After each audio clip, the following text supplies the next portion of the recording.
১৯৭১ সালের ২৫শে মার্চ রাত। চারদিক নিস্তব্ধ। শুধু বাতাসে ভাসছে অজানা আতঙ্ক। হঠাৎ রেডিওতে একটি গোপন সংকেত। The clock is ticking, the clock is ticking. এই কথাটি যেন পুরো ইতিহাস বদলে দিল। সেই সংকেত ছিল গোপন অপারেশন অ্যাম্বারের শুরু। ঢাকার গোপন সেলে তৈরি হচ্ছিল একদল সাহসী তরুণ, যাদের মধ্যে একজন ছিলেন নাম না জানা এক রিকশাওয়ালা, যার কাজ ছিল শুধুই একটি চিঠি পৌঁছানো। চিঠিটা ছিল কোডেড। ভেতরে লেখা ছিল রিভার ফ্লোস এট ডন। আর তার মানেই বুড়িগঙ্গা দিয়ে অস্ত্র আসবে। আর ঠিক তারপরেই সেই রাত্রেই ঘটল ইতিহাসের সবচেয়ে বড় বিস্ফোরণ।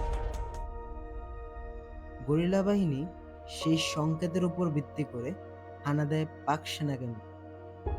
মাত্র ৭ মিনিটে এক অপারেশন ঘটায়। ধ্বংস হয় ৫টি অস্ত্রভান্ডার। সেই রাতেই বদলে যায় যুদ্ধের মোড়। তবে জানা সবচেয়ে অবাক করা কথা, সেই রিকশাওয়ালার নাম আজও কেউ জানে না। শুধু একটি ছেঁড়া ছবি পাওয়া গেছে, আর তার নিচে লেখা ছিল, স্বাধীনতা চুপি চুপি আসে না, ওটা কেড়ে নিতে হয়।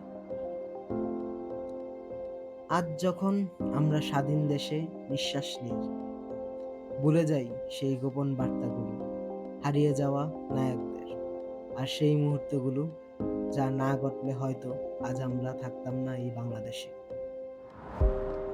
একটি গোপন সংকেত, একটি অজানা নাম, একটি রাত, এবং এক নতুন ইতিহাস।